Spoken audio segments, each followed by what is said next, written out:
I used to work night security at a small community college. It wasn't a hard job. Just make rounds, watch the monitors, and write down anything unusual. Most nights were quiet. Too quiet. That was until the night I saw something on the CCTV. That still keeps me up. This happened around 2 years ago. I was doing a regular midnight shift, and as usual, the building was empty. The halls were dimly lit. The janitors had finished earlier, and there was no one left but me. The security room had a wall of screens. We had about 30 cameras across campus. Hallways, stairwells, parking lots, classrooms. I kept flipping through, the views like I always did, half awake, sipping lukewarm coffee. Then I noticed something weird. Camera 14 showed the hallway on the first floor, near the vending machines. The lights there flickered sometimes, nothing new. But this time, the vending machine was slightly moved. Not by a lot, maybe just an inch away from the wall. That machine was heavy. I knew that because I tried to shake it once when it ate my dollar. It barely budged. So how did it move? I stared at the screen for a while. Nothing happened. I thought maybe the janitor bumped into it earlier. I went back to flipping through the other cameras. But when I returned to camera 14 just 5 minutes later, I felt my stomach twist. The vending machine was now moved a full foot away from the wall. I leaned closer to the monitor. That was impossible. I would have heard it. Or at least seen someone on the cameras. But the hallway was empty. I rewound the footage. The camera didn't record anything unusual, just a flickering light. And then, suddenly, the machine had shifted forward, like it had jumped. No one had touched it. I felt a chill and got up to check it out in person. I took my flashlight, put on my jacket, and headed down. The hallway was dead silent. The only noise was the buzz of the overhead lights. The air smelled like stale coffee and floor cleaner. I walked slowly, my shoes echoing.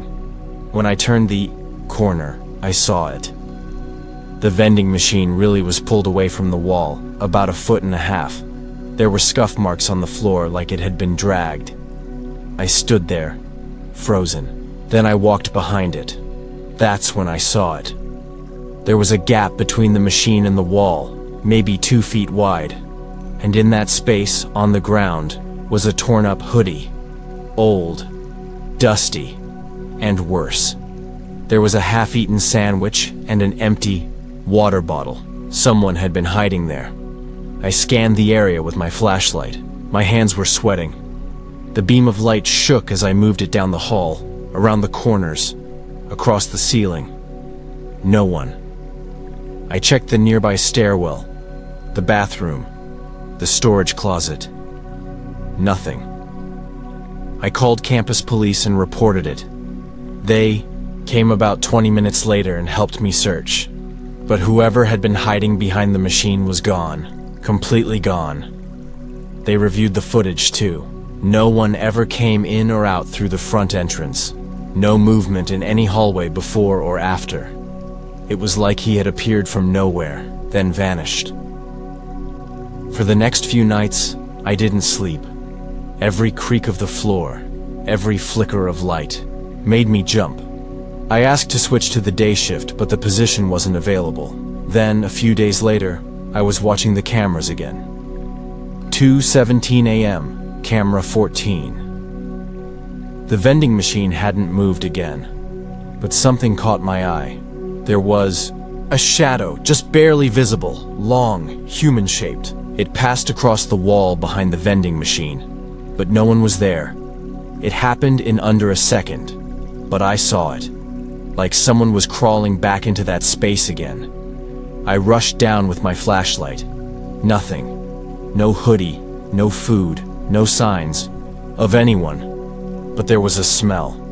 Faint, like rotten food and dirty socks. I didn't report that one. I knew they'd think I was losing it. Eventually, I quit that job. Found something during the day, with people around. I couldn't do the lonely night shifts anymore, but I still think about that hallway, that vending machine, and the way it moved on its own. Sometimes I wonder, was someone living in that building, crawling out only when everyone was gone? Or worse, are they still there, hiding, watching, waiting for the camera to flicker again?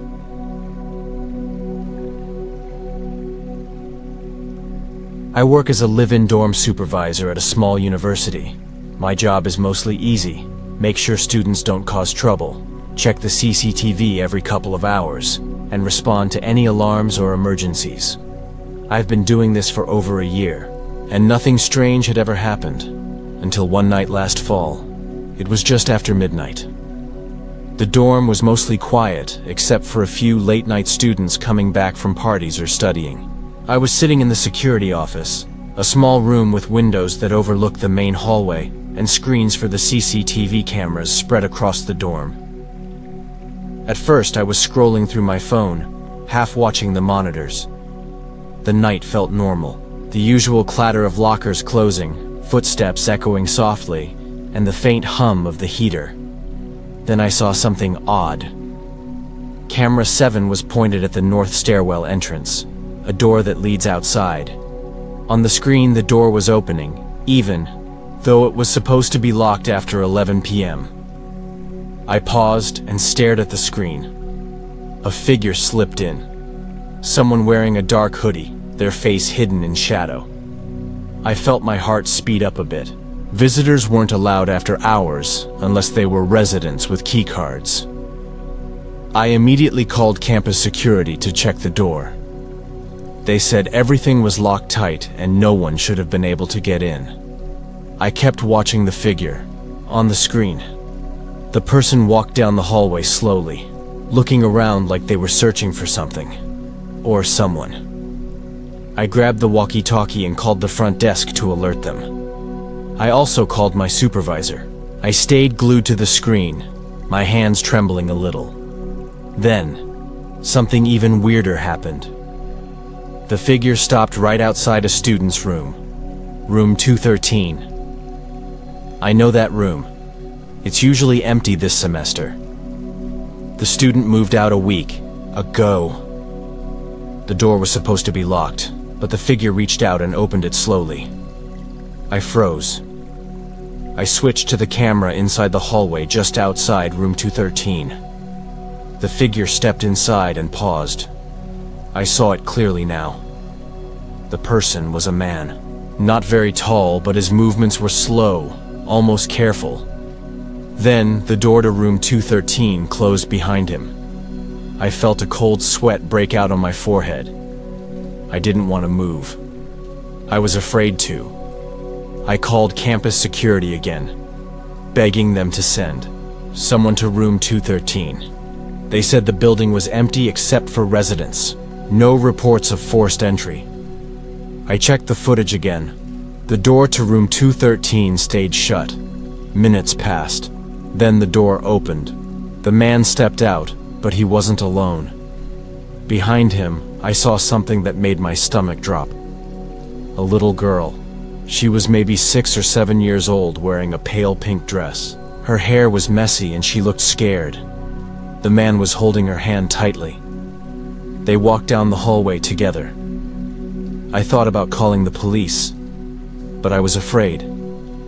What if the man noticed the cameras?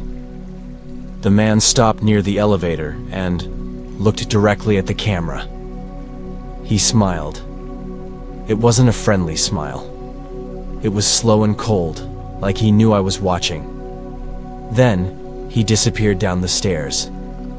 I sat there, frozen, staring at the screen.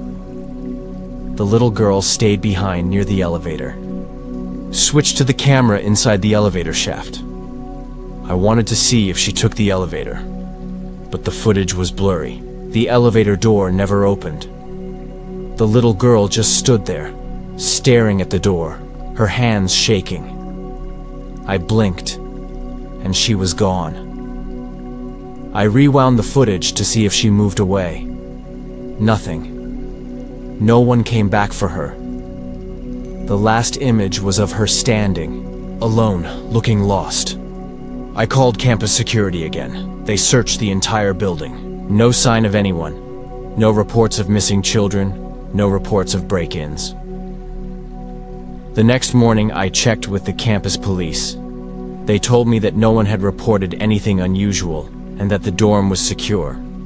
I told my supervisor about it, but she told me it was probably a student prank or a glitch in the cameras. I wanted to believe her, but the image of that little girl, standing alone in the empty hallway, wouldn't leave my mind. That night, I stayed up late, watching the monitors. Around 1 a.m., I saw the elevator doors open on their own. No one inside. The little girl's shadow flickered inside for a second. Then, she was gone. I quit that job a few weeks later. Sometimes when I close my eyes, I can still see her, standing there, waiting for someone to come back. But no one ever did.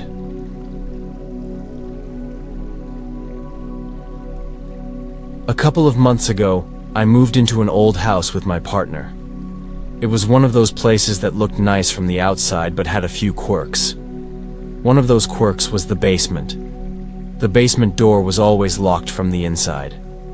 The landlord said it was because the wiring was old and the basement was mostly storage for old furniture and boxes. We didn't mind. We just kept the door shut.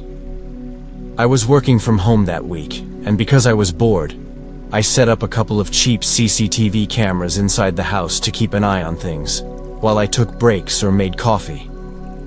One camera faced the basement door from the hallway, and another was inside the kitchen. The first night, nothing unusual happened. But on the second night, I was going through the footage, just casually. Around 2:43 a.m., the basement door suddenly opened on its own. I thought maybe the landlord had come by, but I checked my phone. No missed calls, no messages. On the footage, I saw a shadow move out of the basement, quickly disappearing down the hallway. The door didn't slam shut. It just slowly creaked closed again. I felt a cold chill run down my spine. I rewound the footage again and again. No sign of any person in the hallway, just the shadow. It wasn't clear. It looked like a dark shape, almost like someone wearing a long coat but blurry, like the camera struggled to focus. I went to the basement door and tried to open it. Locked. No way it could open by itself. I told my partner, but she laughed it off and said maybe it was a glitch. I didn't sleep well that night. The next morning I went to check the basement with the landlord. He was surprised the door was locked again, said he would fix it, but he didn't.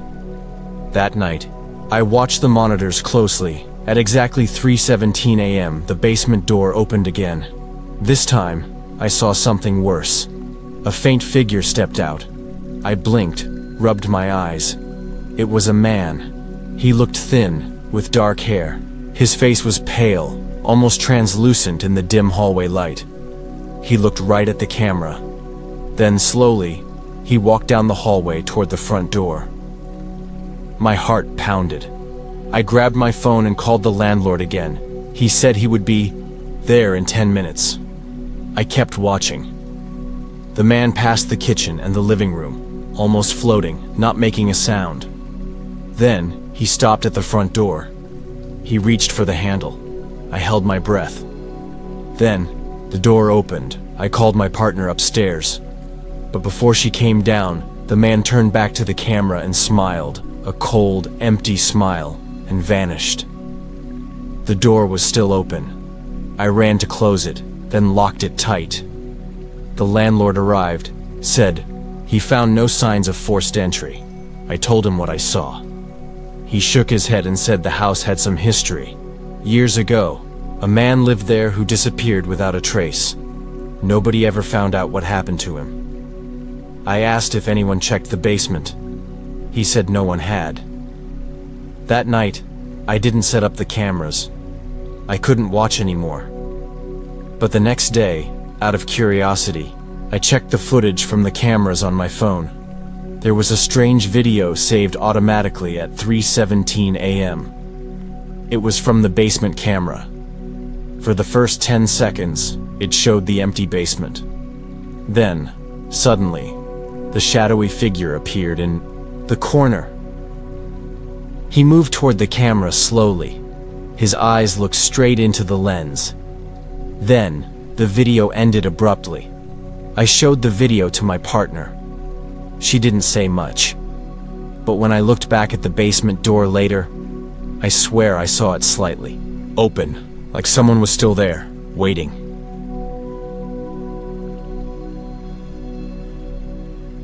I never thought much about elevators. They're just machines to get you from one floor to another, right? But after what I saw, I don't feel the same. I work as a night janitor in a small office building downtown. The building has 6 floors, and there are 2 elevators. I usually start my shift around 11 p.m., cleaning offices and emptying trash. It's quiet, sometimes too quiet. One night about 2 months ago, I was finishing up on the 3rd floor and headed down to the lobby. The elevator was empty when I got in, and I pressed the button for the 1st floor. The doors closed, and the elevator started moving down, but then it stopped. The lights flickered for a second, and the elevator jolted, like it lost power. I pressed the emergency button. Nothing. I pressed the door open button. The doors opened halfway, but just stayed stuck. I waited a few minutes, trying not to panic. After about 5 minutes, the doors slid fully open. At first, I thought it was just a glitch, but then I saw something on the CCTV monitor in the security room. The building has cameras in the elevator lobbies, and the security guy lets us watch them if we want. I checked the camera feed on my phone. Outside the elevator on the 2nd floor lobby, the doors were open. Empty. No one there. Then, a figure appeared. A man. He was wearing a dark jacket, but what caught my eye was his face. It was pale, almost ghostly white, and his eyes looked hollow, like black holes. He stepped inside the elevator, but the strangest part was his movements. He didn't walk like a normal person. His legs seemed stiff, and he moved slowly, almost like he was dragging himself. The elevator doors started closing, but just before they shut, he looked straight at the camera. He gave a slow, sad smile. Then, the doors closed. I stared at my phone, felt cold. A few seconds later, the elevator started moving again. When the doors opened on the 1st floor, no one was inside. I pressed the buttons again, thinking maybe the man had gotten off on a different floor, but the elevator stayed empty the entire time. I showed the footage to the building manager the next day. He told me the building had an accident years ago. A man got stuck in the elevator overnight and died from lack of help. He said some people believe the man's spirit still lingered, trapped in the elevator system. I didn't believe in ghosts, but I couldn't shake the feeling. Then, a few nights later, I checked the elevator lobby again. The camera on the 5th floor showed the doors open. A figure stood there, but this time it was a woman. She looked just as pale, with dark circles under her eyes. She stepped into the elevator. The doors closed. The elevator moved down. When the doors opened on the lobby, she was gone. I never saw her again, but every now and then, the elevator will stop unexpectedly. The doors open for a second, and then close. And sometimes, late at night, I swear I see a pale face on the security camera, watching, waiting.